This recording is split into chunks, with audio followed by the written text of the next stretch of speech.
foram estudados alguns conceitos, né? Psicologia da aprendizagem. A gente vai resgatar aqui o conceito de aprendizagem, os fundamentos epistemológicos dessa aprendizagem e os princípios da aprendizagem, né? Incluindo algumas concepções, a concepção apriorista, empirista e a concepção interacionista sobre a aprendizagem. E aí vamos começar aqui nosso grande passeio, né? Bom, difícil falar de psicologia da aprendizagem sem falar sobre o que é a própria psicologia em si, né? O que é ciência que a gente chama de psicologia. Então, a psicologia é a ciência que estuda o ser humano, que estuda os fenômenos e processos psicológicos que acontecem com esse ser humano. Ela pode estudar também questões relacionadas à saúde do ser humano, né? Questões ligadas ao modo de subjetivação, como é que o ser humano constitui a subjetividade dele. Nesse caso aqui nosso, nós vamos tratar da psicologia que está voltada aos processos de aprendizagem, né? Mas a gente, na verdade, tem mais de uma psicologia.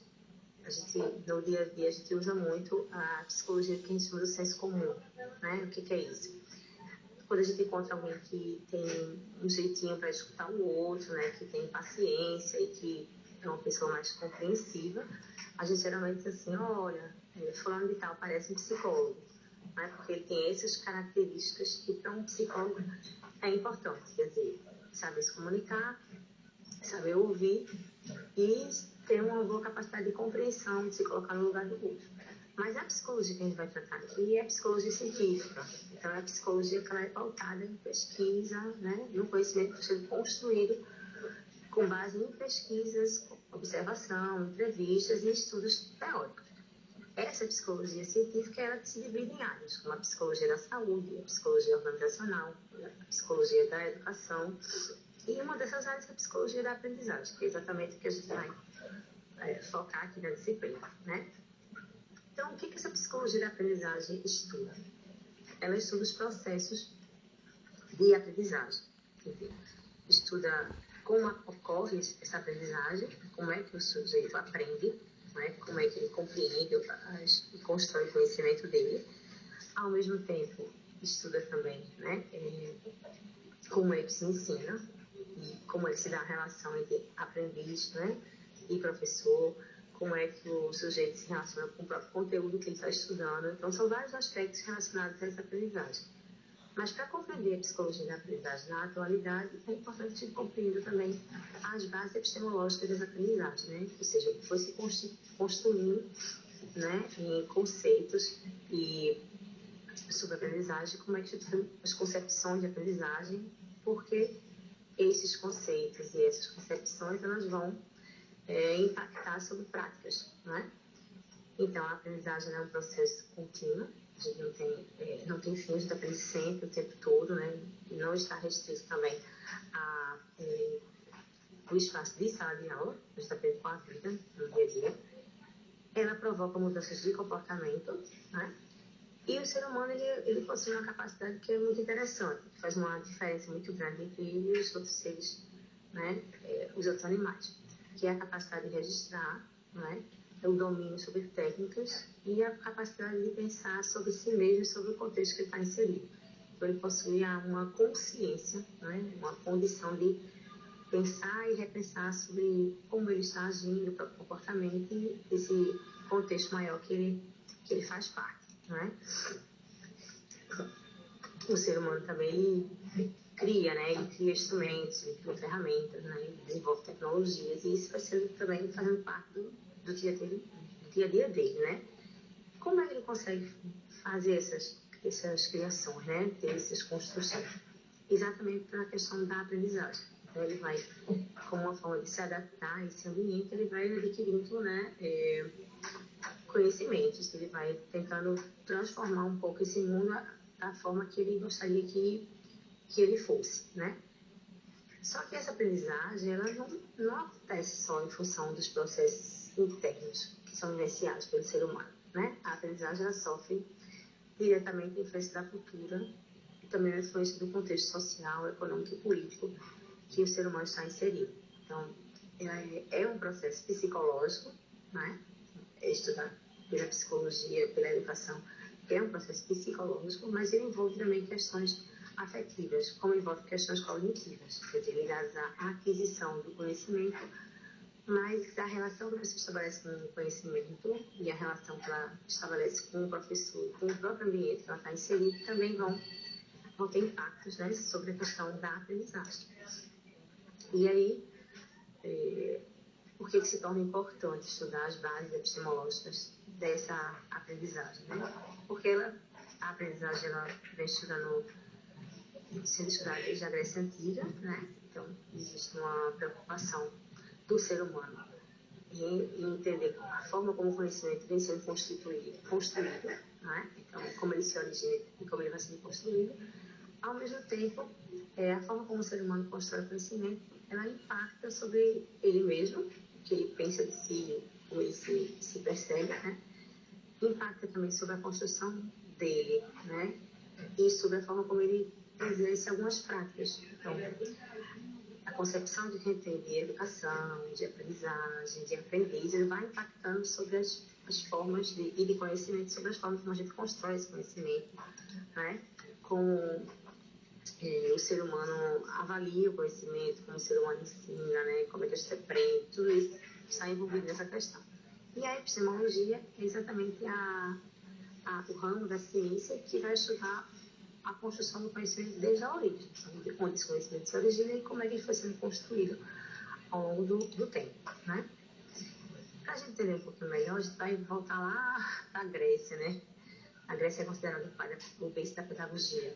Então, ou seja, a Grécia tinha uma preocupação, né, antiga, a Grécia antiga, a gente está falando com a questão da aprendizagem, da construção do conhecimento. Então, alguns conceitos foram muito importantes na Grécia, né? Primeiro que a educação era compreendida como uma forma de preparação para a cidadania. Então, o ser humano, ele através do processo de educação, ele é preparado para exercer o papel de cidadão, né? Um outro aspecto importante, o ser humano ele era compreendido como ser primeiramente racional. Então, a razão era extremamente valorizada na Grécia, né? E também a ideia de que esse ser humano precisa se conhecer. Então, ele tem que conhecer-se a si mesmo, né? Para que ele possa usar bem a questão da razão e se desenvolver enquanto na questão educacional, né?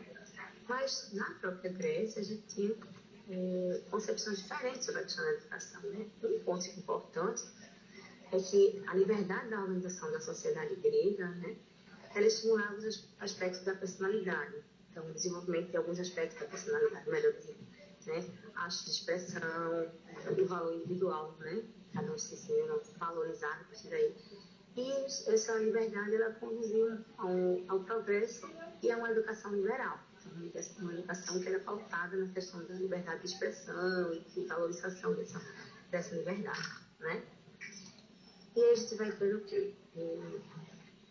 Se a gente pensar um pouco nisso que a gente está discutindo agora, né? A questão da própria concepção de educação, quem estudava esses conteúdos? Não tinha psicólogo até então, né? Então eram os filósofos que tratavam de conteúdos e alguns assuntos que hoje são discutidos pela questão da aprendizagem, dos psicólogos da aprendizagem.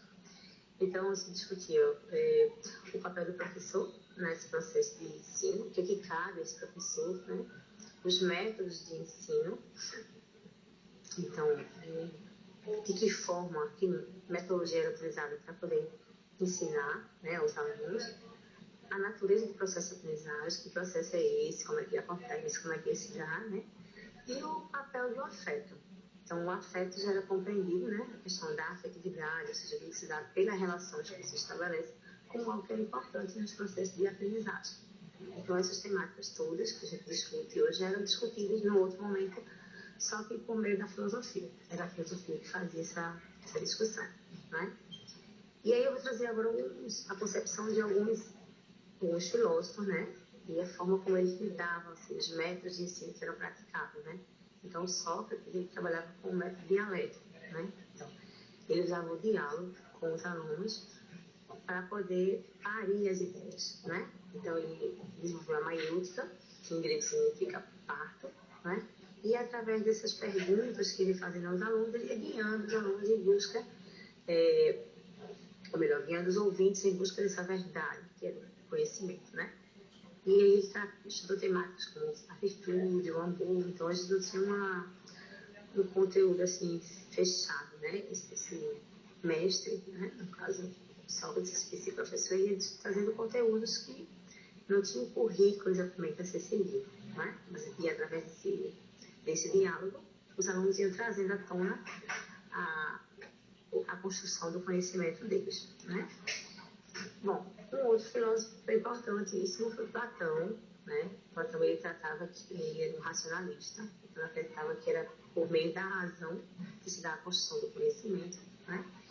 E que a verdade do conhecimento, na verdade, só seriam construídos, né, ou encontrados por meio do raciocínio e da reflexão, né?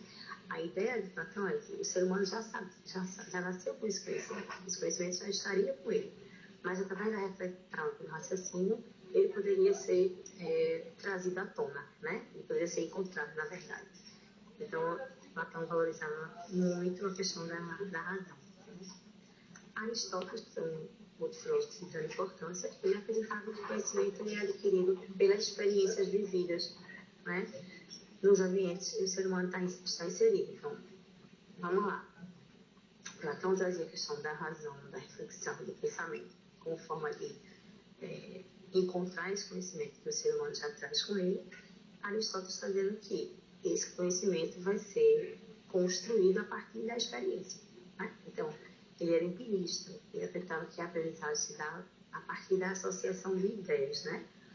Usando duas leis que vocês podem ler no material lá de vocês, da similaridade e do contraste. Então, através dessas duas leis, né, associando aquilo que é similar e aquilo que está em contraste, o ser humano ia construindo o conhecimento dele, né? E aí, Aristóteles tem uma coisa interessante que, como ele valorizava muito a questão da experiência, né, e aí ia sendo experimentado, então ele trabalhou com um método paripatético, né? Ele ia caminhando com os ouvintes dele, os alunos, e explorando aquilo que ele ia encontrando ao ar livre nos passeios dele. E a partir daí ia conversando e discutindo com os alunos para poder construir a partir dessa experiência, dessa vivência, né? Mas, como eu ia dizendo agora há pouco, na própria Grécia a gente tinha concepções diferentes, né, sobre a questão da educação. Esparta e Atenas, que são duas cidades gregas de muita importância, né, historicamente falando, elas tinham concepções diferentes. Em Esparta, por exemplo, a educação era vista como uma preparação para a guerra. Então, as pessoas eram preparadas, né, os homens, para serem guerreiros. Tudo girava em torno dessa questão da guerra, tem muita disputa por territórios, conquistas e tal. Em Atenas, a educação já tem um papel diferente, né? Então, era muito mais um papel intelectual, né? Que privilegiava o desenvolvimento individual. Então, a educação tem uma perspectiva não de preparar para uma guerra ou se preparar soldados, mas de preparar as pessoas para que elas assumam um papel mais intelectual na sociedade, né? Na discussão, da construção desse desenvolvimento individual na sociedade. E aí, a gente tinha ainda uma concepção diferente em Roma, né?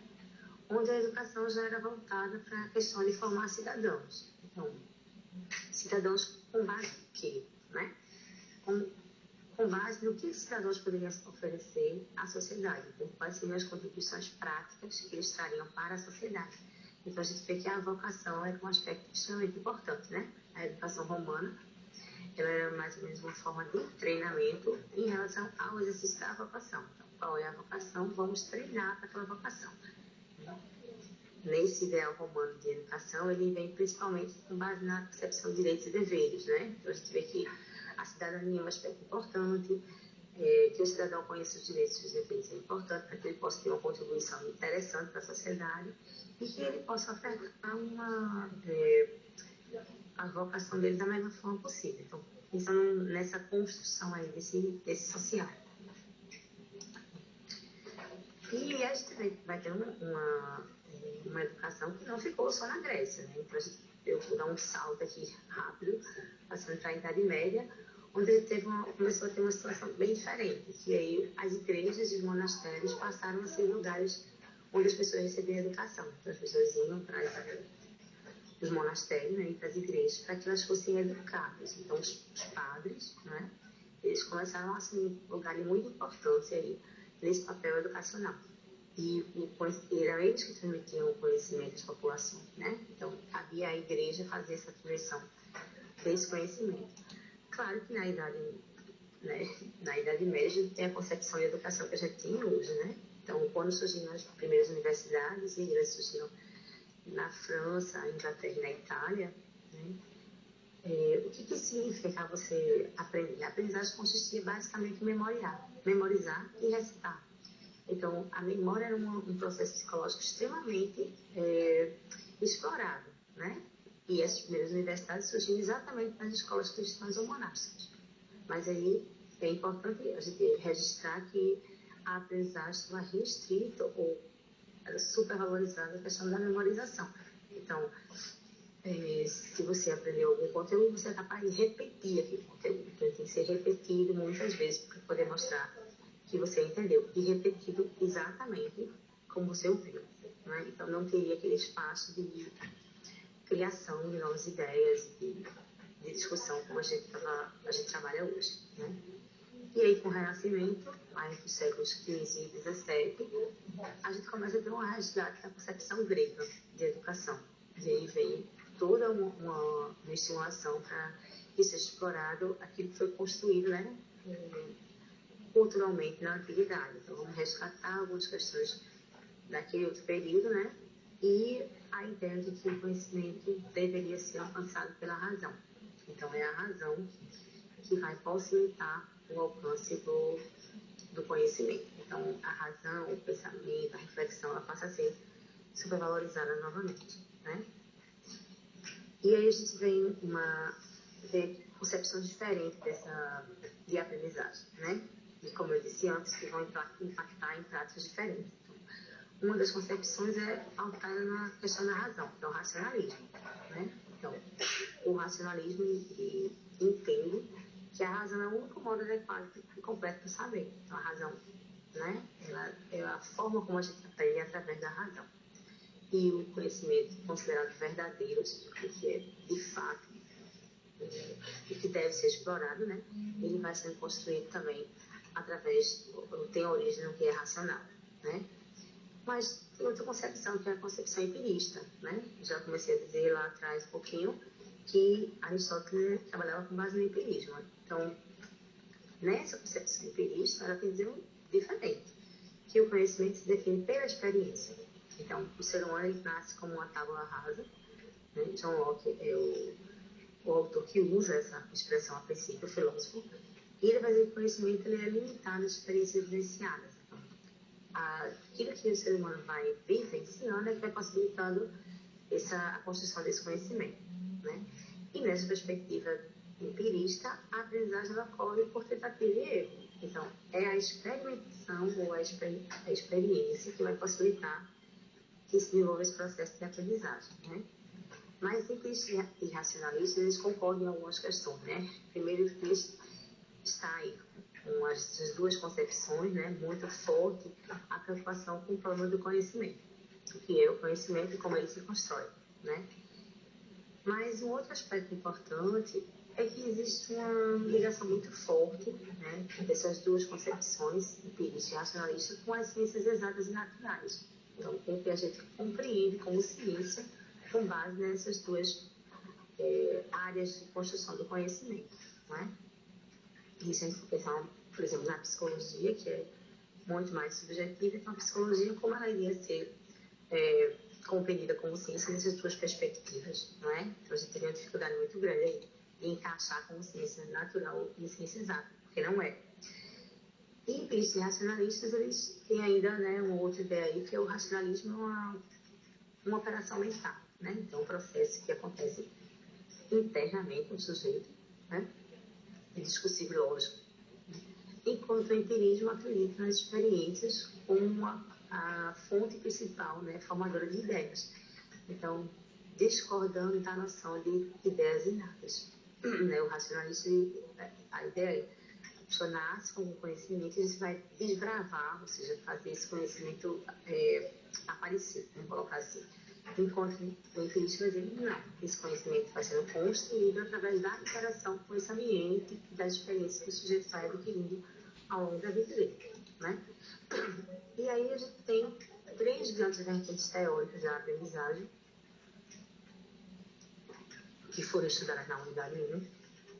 E que eu vou aqui explicar de forma um pouco breve essas 3, né? Embora eu vá aprofundar um pouco depois do behaviorismo, por exemplo, pela importância e a influência que ele teve dentro dos processos de ensino-aprendizagem, né? Como essa corrente foi forte nas concepções e na educação. E então, vamos explorar um pouco cada um deles, né? A gente começa aqui pela perspectiva behaviorista, é uma vertente teórica, é uma escola teórica da psicologia, né? Que tenta objetivar os estudos da psicologia. De que forma? A psicologia, no seu surgimento, ela se dedicava a processos mais internos. Então, primeiro, é difícil colocar em laboratório, como existe na época do surgimento da psicologia, enquanto ciência, desse movimento de tornar uma ciência, só era compreendido como ciência porque fosse experimentado em laboratório, né? Então, e a psicologia, ela estuda, como eu disse no começo da nossa aula, processos subjetivos. Então, como a gente tornar objetiva essa ciência para que ela fosse, essa área de conhecimento, para que ela fosse considerada uma ciência, né? E aí o behaviorismo ele contribuiu para isso, porque o behaviorismo, né, vem dizer que a psicologia é a ciência do comportamento. Então, ela não vai estudar os processos mentais, os processos subjetivos, ela vai estudar o comportamento, que é algo que pode ser observado, né? O John Watson é o fundador do behaviorismo, né? Mas tem outras pessoas que também contribuíram muito à construção dessa vertente teórica, que foi Pavlov e Thorndike, né? Thorndike ele formulou a primeira teoria de aprendizagem da psicologia, que foi denominada de associacionismo, né? Então, para ver como ele foi importante para a psicologia da aprendizagem. No associacionismo, ele surgiu através de uma união entre iluministas franceses e empiristas, né? Então, ele foi um movimento que foi considerado assim, a verdadeira ruptura entre a filosofia e a psicologia, porque não tinha se confundir essas duas áreas, né? A psicologia trouxe muitos aspectos da filosofia para poder construir seu próprio campo de estudo e conhecimento. E a vida mental humana, né, ela é formada, ela é composta a partir de associações. Então, combinações e conexões de ideias com origem nas sensações que são proporcionadas pela experiência e pelos sentidos. Aí, vamos lá. Aquilo que o ser humano sente, que ele vive nessa experiência, ele vai associando, né? E vai combinando, fazendo conexões, estabelecendo relação com essas ideias, e a partir daí é que ele vai formando o seu conhecimento. Thorndike ele formulou 3 grandes leis, né?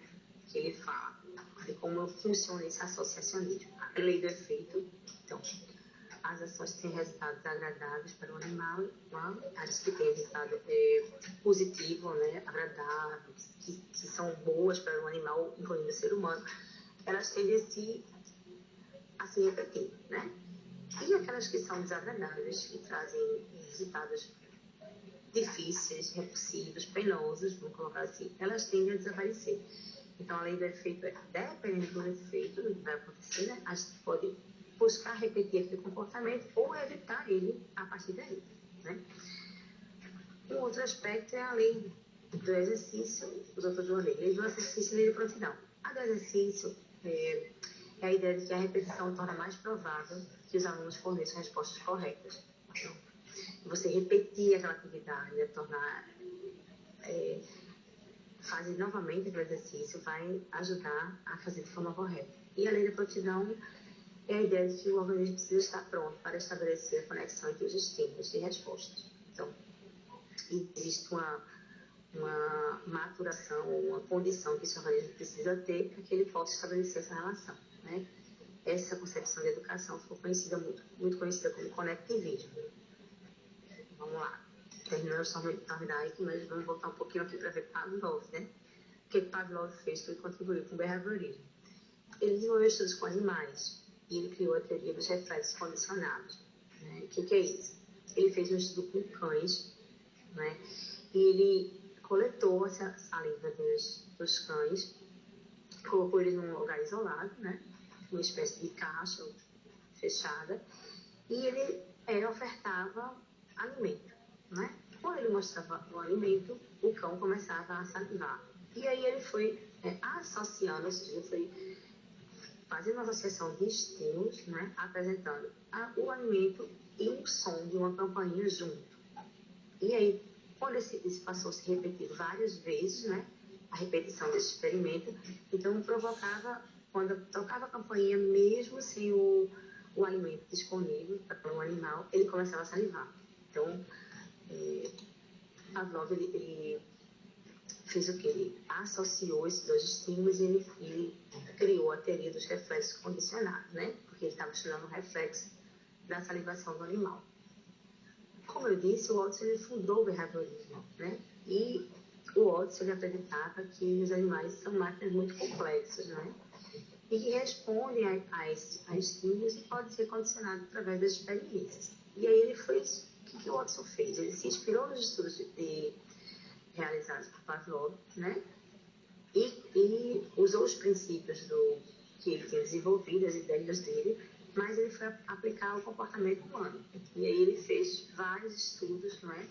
Alguns bastante polêmicos, porque ele não trabalhou mais foi substituindo o termo reflexo condicionado por resposta condicionada e começou a trabalhar com questões mais complexas que não o simples reflexo, né?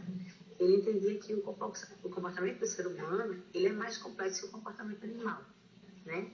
E aí ele foi trabalhar em cima disso. Então, um outro aspecto que era comum a esses dois autores, né, é que eles focavam mais no estímulo do que as consequências da ação, né? Então, no caso de Pavlov, quando ele apresentava o alimento e o som da campainha, ele estava trabalhando em cima do que estava estimulando a produção.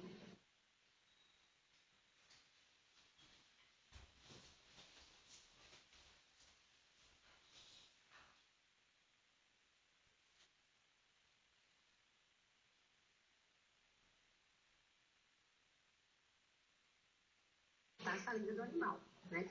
O Watson ele fez um estudo com bebês, como eu disse, trabalhou muito a questão do medo, que ficou bastante famoso, que ele foi trabalhar o medo com o bebê, e aí ele mostrava um ratinho branco a uma criança e o bebê, na verdade o bebê não tinha medo, ele estava a mão junto, se aproximava e tal.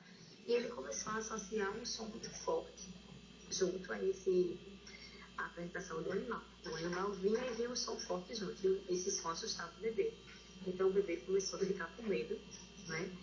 Associou o som à imagem do animal e ele começou a ter a resposta do medo, né? Essa foi a resposta, que é muito mais complexa do que um instinto, do que um reflexo. E essa resposta do medo mostrou ao Watson que ele estava indo pelo caminho certo. Ele poderia criar respostas, né? Situações mais complexas, né? A partir disso que ele estava tendo um bom processo de condicionamento. E aí, esse estudo foi bastante polêmico, porque depois o bebê começou a estender esse medo a objetos que se assemelhavam a um ratinho, né? Por exemplo, um objeto que tinha algo parecido com pelo branco, animais pequenos, de pequeno porte, e ele foi estendendo esse medo a outras situações, né? Então, para os behavioristas, o que deve ser estudado pela psicologia é o comportamento, né? E esse comportamento ele vai mudando a partir de um processo de aprendizagem. Então, na perspectiva dele, dessa experiência com o ratinho que o bebê teve, ele criou o medo, né? Ele teve uma resposta ao medo, então ele aprendeu que deveria ter medo naquela situação. E essas teorias da aprendizagem elas se basearam no behaviorismo, elas foram dominantes até a primeira metade do século XX, então elas tiveram grande força, assim, na questão educacional, né? Elas ajudaram no desenvolvimento de algumas habilidades, né? Aquelas que eram através de reforço da prática, por exemplo. Mas elas não os alunos a lidar com problemas mais complexos, né? Como exigisse inovação e reflexão, porque o condicionamento ele vinha com base em atividades mais diretas, né? Mais objetivas e coisas mais de prática, né? De repetição. E aí a gente tem outra vertente teórica que é o cognitivismo. O cognitivismo ele trabalha com base nos processos cognitivos, né? Ele vai estudar a mente, a construção de como é que essa mente se constitui, como ela se forma, né? E a consciência. Tem uma coisa que é importante na questão do cognitivismo. Existe uma ideia de que o ser humano, o próprio comportamento dele tem a ver com as questões que ele compreende do ambiente. Então, como ele percebe o ambiente, né? E como ele processa essa informação para compreender. Vou dar um exemplo assim, do dia a dia. Se uma criança percebe uma situação de medo, então ela vai se comportar com medo. Né? Se ela percebe que algo aquele ambiente está ameaçando, ela vai se comportar em relação a essa ameaça. Embora aquele ambiente possa não ser de ameaça. Né? Mas o cognitivismo tem essa perspectiva de como o ser humano percebe e que o comportamento dele vai depender exatamente dessa percepção. Né? Então, o cognitivismo ele enfatiza a cognição humana e esse ato de conhecer as coisas, né?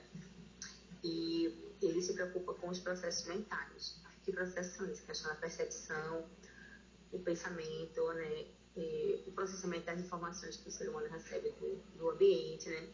Como ele compreende, então, o processo de compreensão desse ambiente também, né? E, dentre as teorias cognitivistas, nós temos 3 que são de grande destaque, né? O construtivismo, e aí a gente vai ter, eu vou explicar um pouco o que é esse construtivismo, o interacionismo e a aprendizagem significativa, né? No construtivismo, ele vai estudar como o ser humano constrói estruturas mentais para a aquisição do conhecimento. Como é que ele vai construir. Então, a ideia é que essa estrutura não está pronta, né? Mas ela vai sendo construída e o ser humano vai adquirindo conhecimento também em função de como essa estrutura mental vai sendo construída. Estuda também as questões do pensamento, né? Que estão presentes desde a infância e a idade adulta. Então, como é o pensamento da criança, como é o pensamento do adulto, do idoso, né? Todo esse processo de pensamento, reflexão e tal.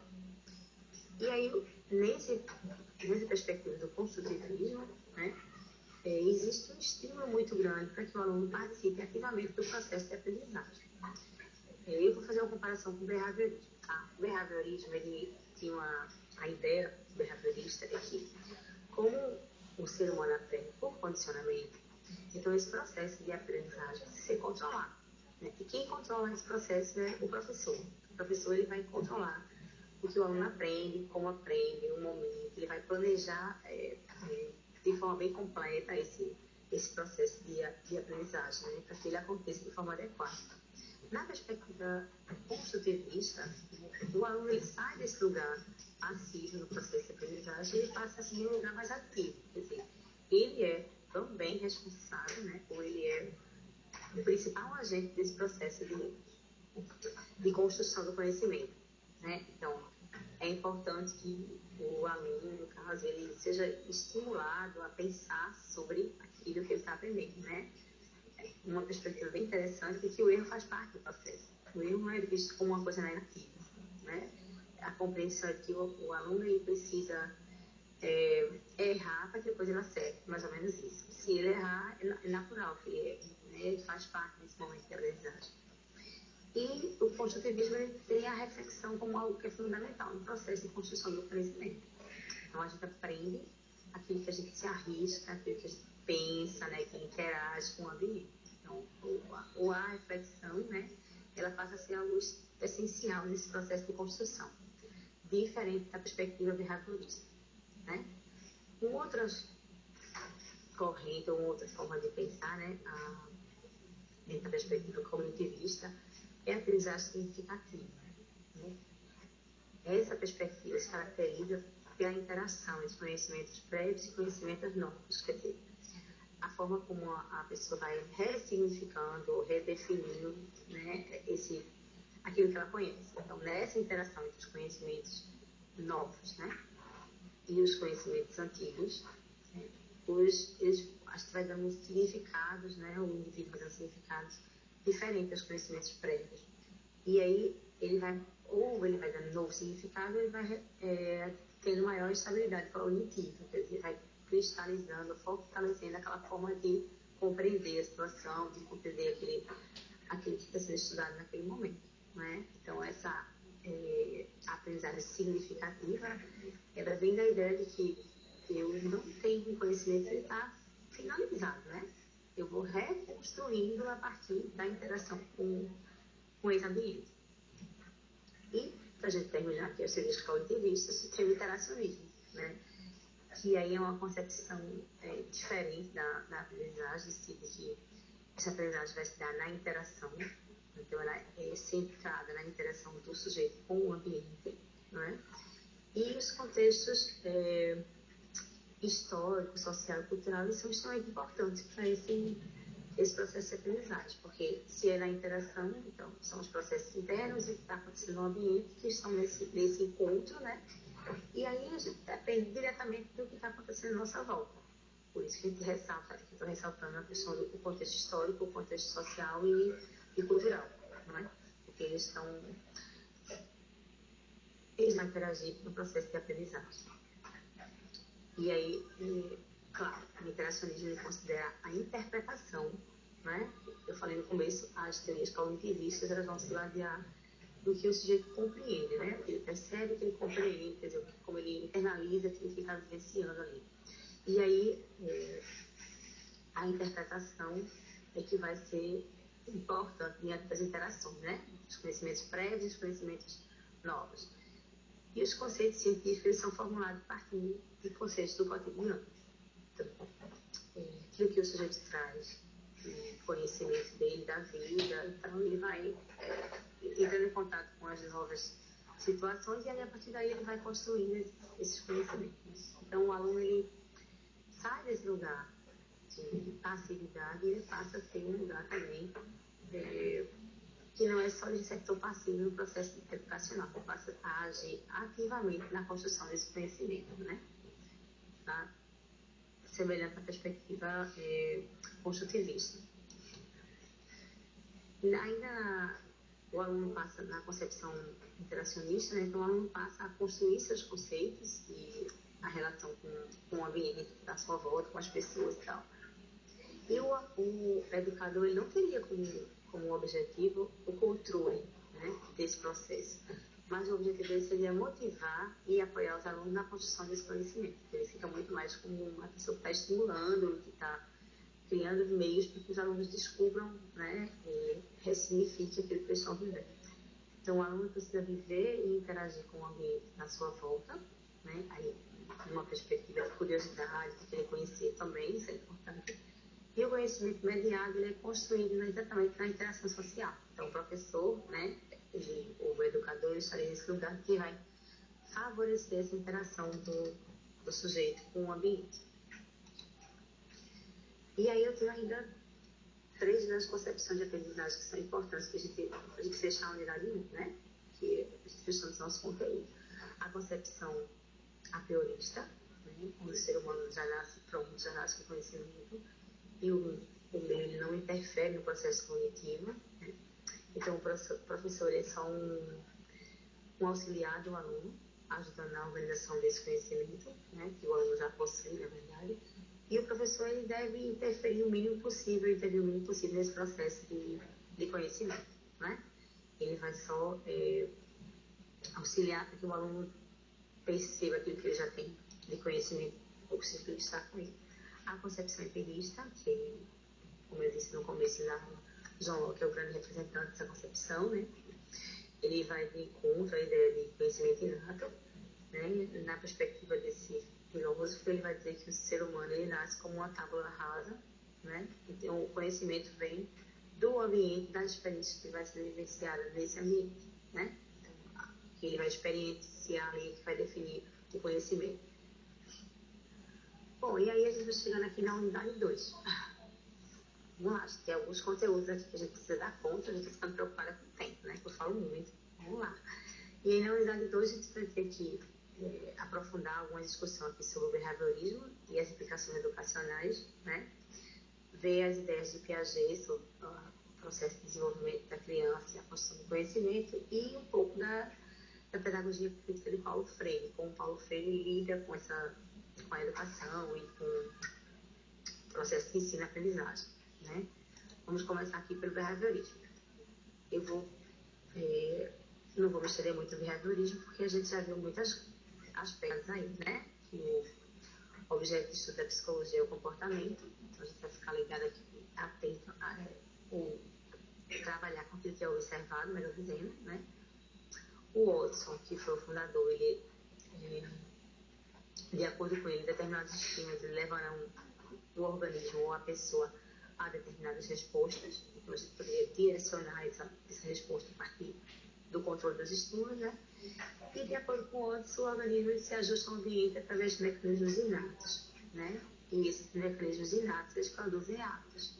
Então, o Watson foi uma pessoa importante porque ele fundou o behaviorismo, ele contribuiu muito para a construção da ciência e da psicologia, né? Mas a gente tem outros autores que também tiveram um grande peso, né? Eu vou falar daqui a pouco de Skinner, a gente vai ver que Skinner tem uma perspectiva diferente da de Watson, né? O Watson, ele achava que o ambiente moldava o comportamento das pessoas, né? E aí a aprendizagem ia acontecer sem que tivesse uma mudança de comportamento ou uma aquisição de novas reações diante daquelas situações que o sujeito estava vivendo, né? Então, a aprendizagem vai acontecer por meio ou por condicionamento. Então, o condicionamento vai possibilitar esse processo de aprendizagem.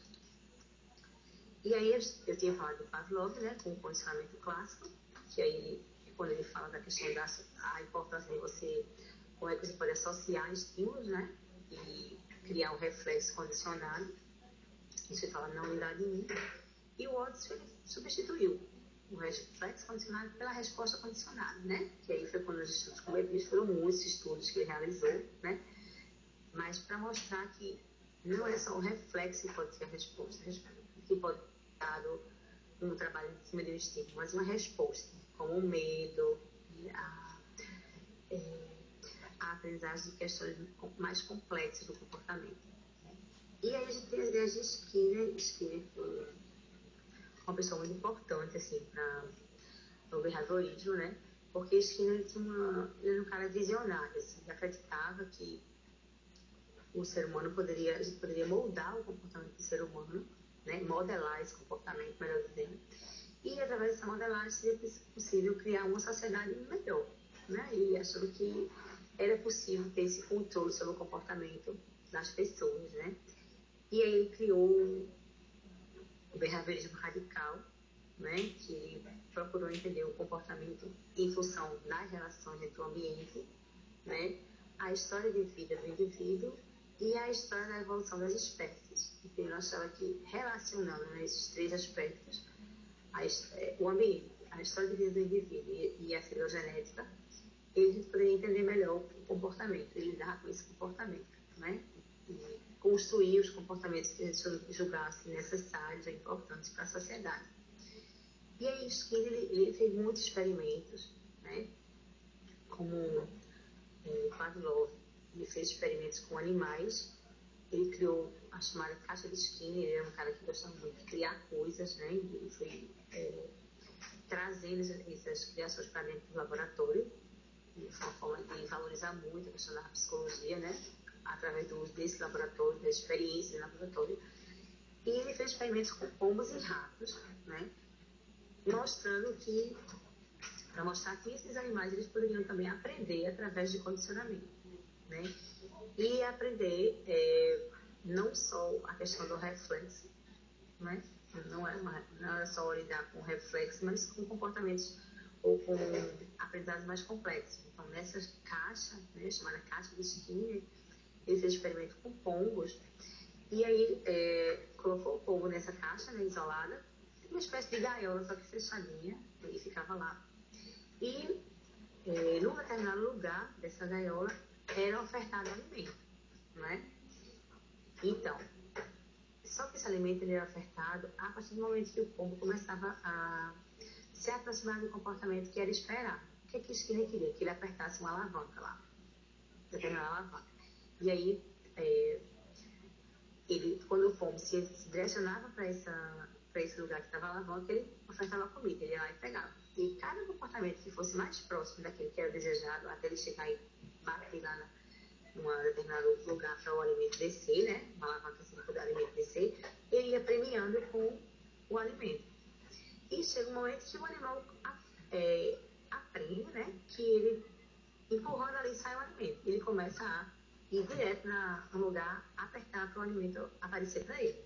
Então, o Skinner fez, através desses estudos, né, e dessas experiências, ele foi mostrando que alguns comportamentos podem ser ensinados, elas podem ser condicionados com os animais também. Né?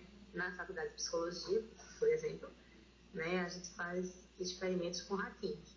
Hoje o ratinho é virtual, tá? A gente não tem mais o ratinho concreto lá para a gente fazer experiência, mas alguns anos atrás se trabalhava efetivamente com ratinho e aí a gente ia condicionando o comportamento dele. Uma coisa bem interessante, mas ele era condicionado por passar por dentro de uma argola. A gente vai entendendo esses experimentos, o que acontece no circo, por exemplo, né? Que os animais aprendem alguns comportamentos ou apresentam alguns comportamentos que eles foram condicionados àquele comportamento.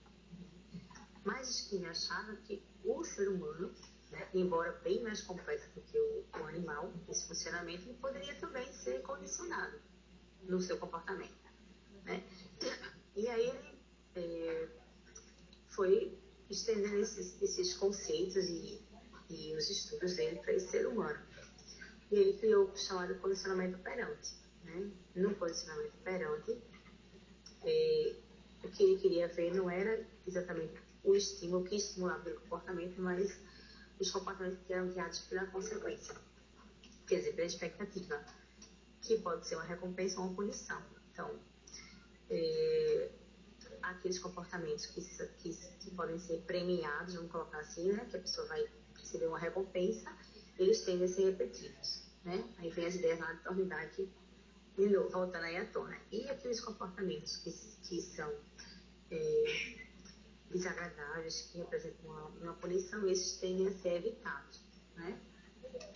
E aí, Skinner tem umas ideias interessantes, que ele vai dizer que, apesar do comportamento poder ser condicionado, ou seja, a gente vai modelar esse comportamento, ele diz que os reforçadores são individuais.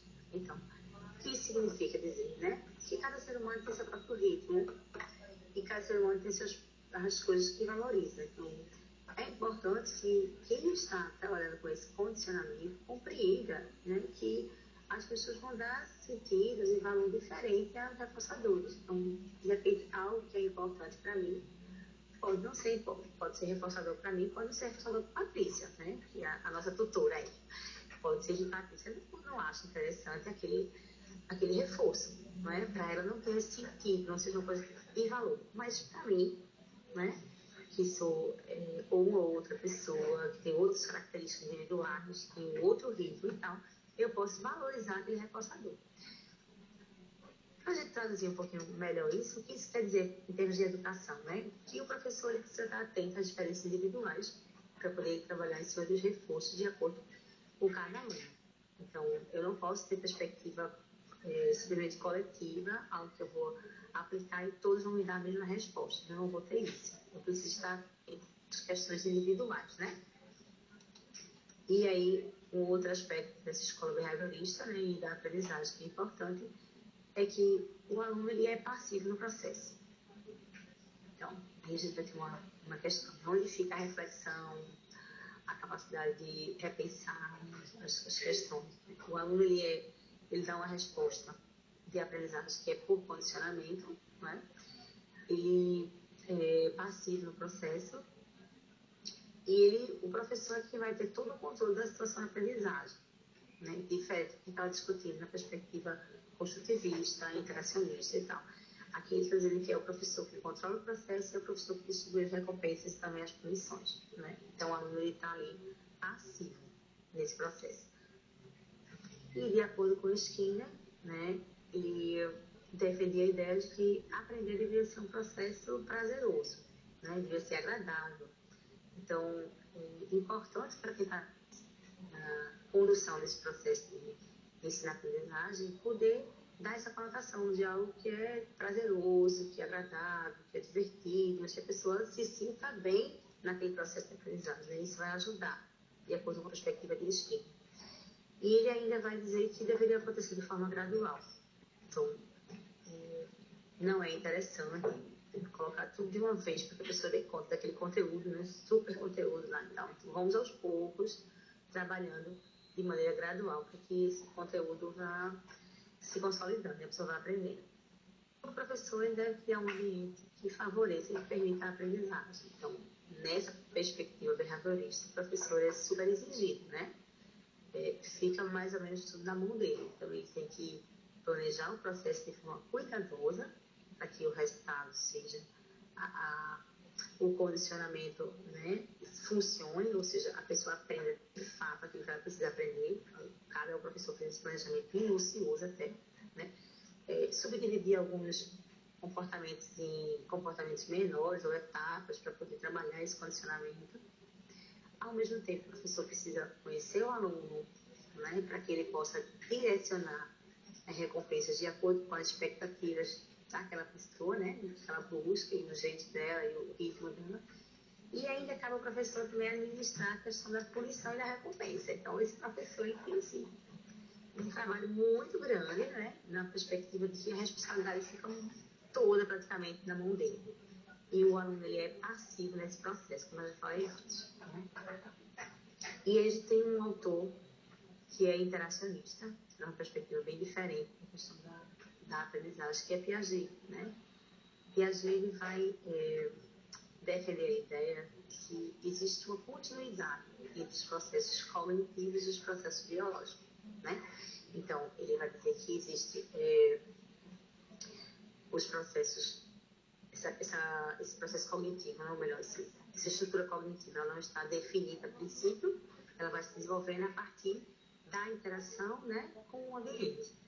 E que os aspectos biológicos eles têm uma importância muito grande. Então, é necessária uma maturação, né, do organismo do ponto de vista biológico para que alguns aprendizagens aconteçam.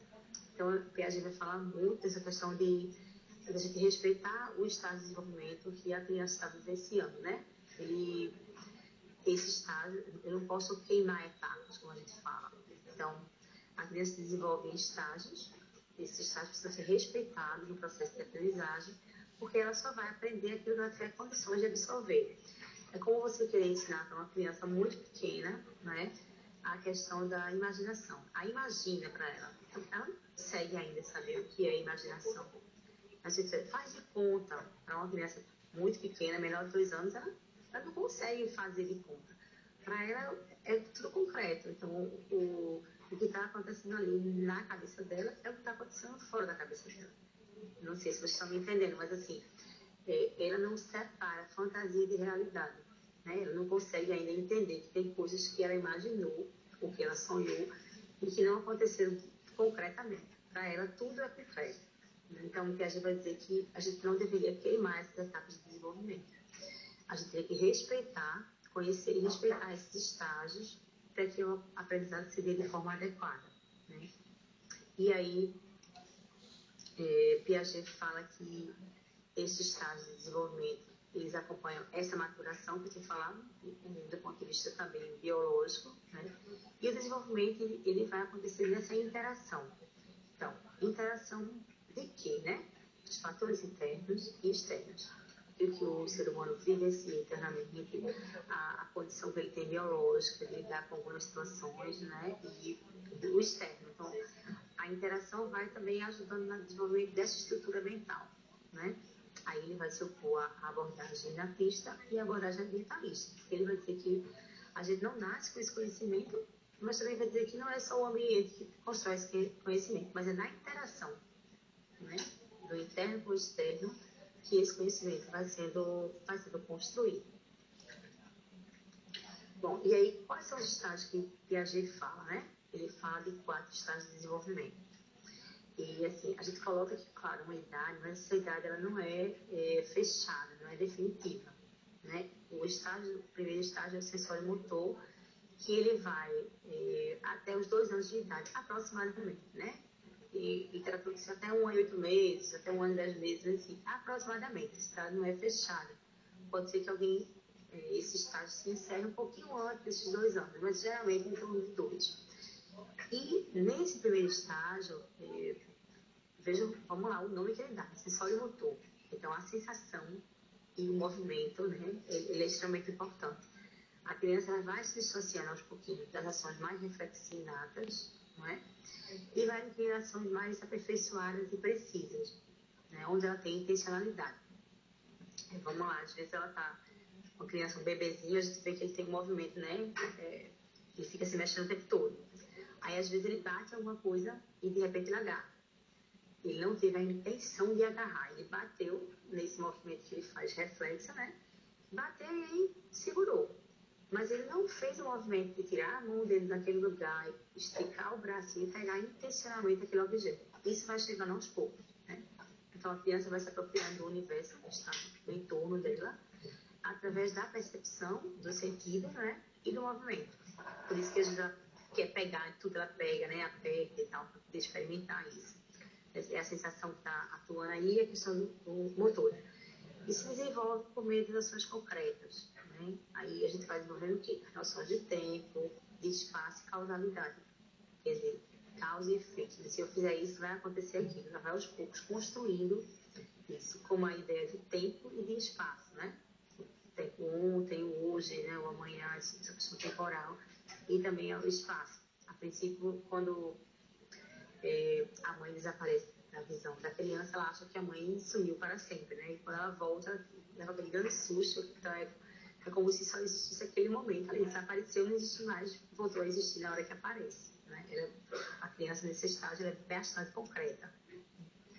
E o segundo estágio seria o pré-operatório, que aí ele vai dos 2 a 7 anos de idade, mais ou menos, né? Nesse estágio, a criança ela já desenvolve uma capacidade imaginativa. Ela já consegue dizer assim, isso é de faz de conta, por exemplo, né? Faz jogos simbólicos, ela já simboliza as coisas, ela diz que consegue imaginar alguma coisa. Vamos fazer só de conta, vamos só fazer de conta, vamos imaginar. Aí, na minha imaginação, ela já consegue entender que que ela tem uma capacidade imaginativa, né? E o desenvolvimento da linguagem ele vai trazendo essa possibilidade de uma maior interação social. Ela faz dos porquê, né? Haja pergunta, né? São muitas perguntas para entender. E é engraçado que a gente pergunta a mesma coisa várias vezes, né? Como se ela fizesse que repetisse para ela e que fosse confirmando se ela sabe ou não a resposta à pergunta. Mas é uma fase que ela tem uma exploração do mundo, tem muito a partir dessa capacidade de comunicação, né? Ela já consegue substituir os objetos e acontecimentos por representações mentais, né? Já vai dizer que aquilo não... ela consegue simbolizar, né? Internamente, pensar naquele objeto, que desapareceu da frente dela, mas ela sabe que ele existe, ele só não está ali. Né? Mas as crianças dessa fase ainda são bastante egocêntricas, elas se percebem como o centro das coisas, né? Tudo gira em torno aí dela, né? Do que ela é, o que ela pensa. Tá? O estágio de operações concretas, que vai dos 7 aos 11 anos, mais ou menos, né? Um período que a escola exige mais dela, geralmente a maioria das crianças da cidade estaria já na escola, né? Já faz parte do período escolar, o primeiro ano e diante, né? E aí é um período que tem grande aquisição intelectual, né? E ela vai também desenvolvendo muito forte, assim, a capacidade de concentração. Então, aquela criança que já era se distraía com mais facilidade, nesse momento ela já consegue se concentrar mais, né? E vai se distanciando também da questão do egocentrismo. Ela começa já a aceitar melhor a ideia de outras crianças, né? E aí ela vai também interagindo melhor com o grupo, né? Ela já se distancia desse egocentrismo e passa uma fase de reflexão, né? Nesse estágio também a consolidação de conservação, né? Acho que você já viu o experimento que a gente faz com copo, né? Copo longo e copo curto. E a gente, de repente, quando a gente bota transfere do copo curto para o copo longo, a criança do estágio anterior ela acha que tem mais água. nesse estado de operações completas, já percebe que a água é a mesma, ela só mudou o lugar que ela estava nesse período, né? Então, aumenta a compreensão de caudalidade, né, que é a caudalidade, e também a questão da empatia e da socialização. Já consegue se colocar melhor no lugar do outro, e isso facilita muito o relacionamento com os grupos e tal. Né? O outro estágio é das operações formais, né, que vai ter início lá por volta dos 11, 12 anos. E aí já se começa a desenvolver a estrutura de pensamento, né, a capacidade de compreensão semelhante à do adulto, né, que o raciocínio já é o predominante dos adultos, né, e aí ela vai ter a capacidade maior de usar a lógica, né, de refletir e criar suas próprias teorias. Né, e aí a gente vê muitos o questionamento aqui que está posto pelo adulto, muitas vezes, né, porque ela já consegue elaborar a sua própria maneira de pensar, a sua própria compreensão de mundo. Então, isso leva a questionar o que o adulto está dizendo ali para ela, como que deveria ser realizado, né? Também um outro aspecto que nós consegue já perceber, compreender conceitos mais abstratos, né? Conceitos como justiça, liberdade, já entende que isso não é uma coisa concreta, né? São mais complexos e abstratos, você já consegue ter essa compreensão. E aí, esses são os estágios que Piaget apresenta, não é? Para finalizar, a gente vai falar um pouquinho de Paulo Freire, né? Paulo Freire vem uma perspectiva de pedagogia crítica, né? Ele entendia que o ensino não pode ser dissociado do contexto do aluno, então o ensino tem que ser contextualizado, né? O que significa isso? Que o professor transmite informações, né, para esse aluno, mas que ele também não... Ele deveria ouvir esses alunos, né? Ele deveria funcionar como um orientador na construção desse conhecimento.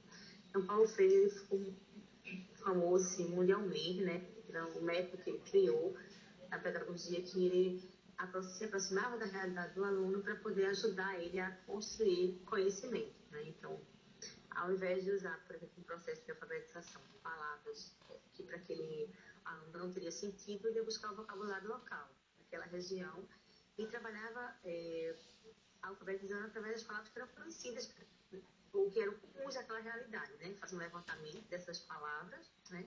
E a partir disso ele ia trabalhando a questão da escrita e da leitura.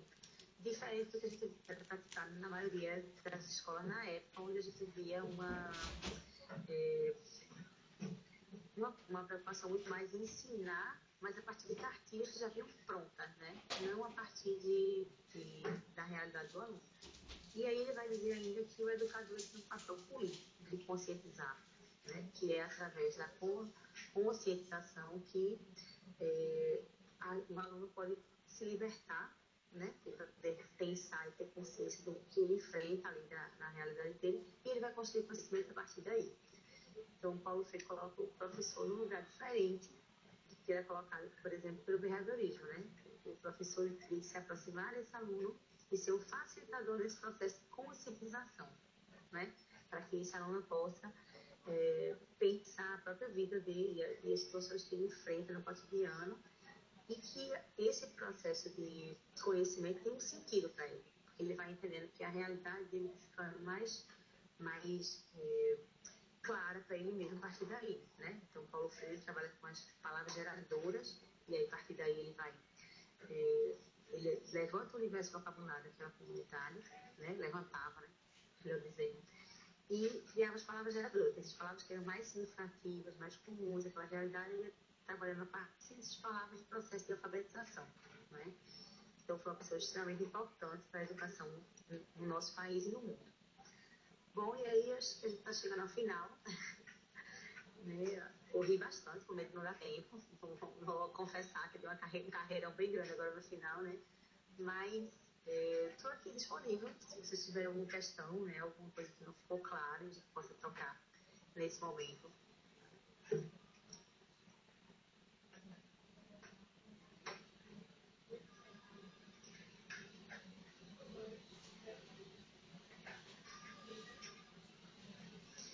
Eu estou vendo aqui os comentários do bate-papo, né? E aí a Deise está colocando uma questão aqui interessante, né?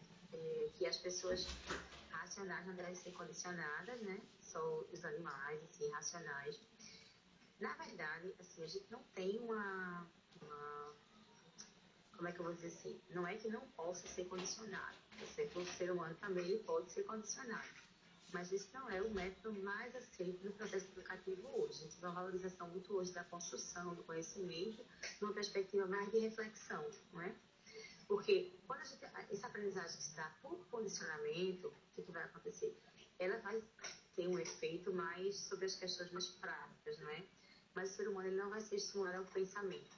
E hoje a gente tem o quê? Um mercado de trabalho que exige um trabalhador que ele pense, né? Que ele tome decisões. Então a gente tem um contexto de vida que exige muito essa questão da inovação e da uma resposta diferente daquilo que está sendo dito já no dia a dia. Então aí a gente vai ver o quê, né? Que é importante que a gente trabalhe em cima desse processo de reflexão, não de condicionamento. Né? Agora, se a gente pensar um pouco, né? Em algumas questões cotidianas, às vezes a gente está em sala de aula e eu escuto muito isso, assim. Professora, vai valer ponto, né? Então, de repente, o ponto, ele é um reforço para que o aluno faça aquela atividade. Ele funciona como um reforçador, né? Ele vai estimular para que o aluno faça aquela atividade, o que não quer dizer que a aprendizagem ali esteja se dando exatamente por condicionamento, mas aquele reforço é importante naquele momento, né? Ainda a gente tem escolas que trabalham com base na perspectiva do controle absoluto sobre o processo de ensino-aprendizagem, mas a gente sabe que as escolas que trabalham mais na base da construção desse conhecimento, né, elas têm um diferencial entre os alunos. Os alunos eles ficam com uma condição de pensar sobre a realidade que é diferente daquela escola que trabalha com base na perspectiva behaviorista. Agora, alguns princípios de behaviorismo são importantes, tá? Eles podem funcionar em determinado momento, né? Não como um processo predominante naquela sala de aula, um processo de educação que predomina ali, mas em algumas situações ela é interessante, essa questão do reforçamento, né? Que a gente traz.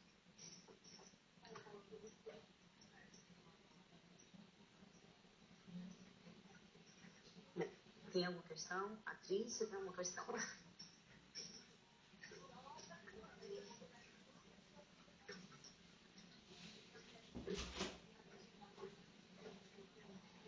Bom, pessoal, tô vendo que a gente tá terminando, não é?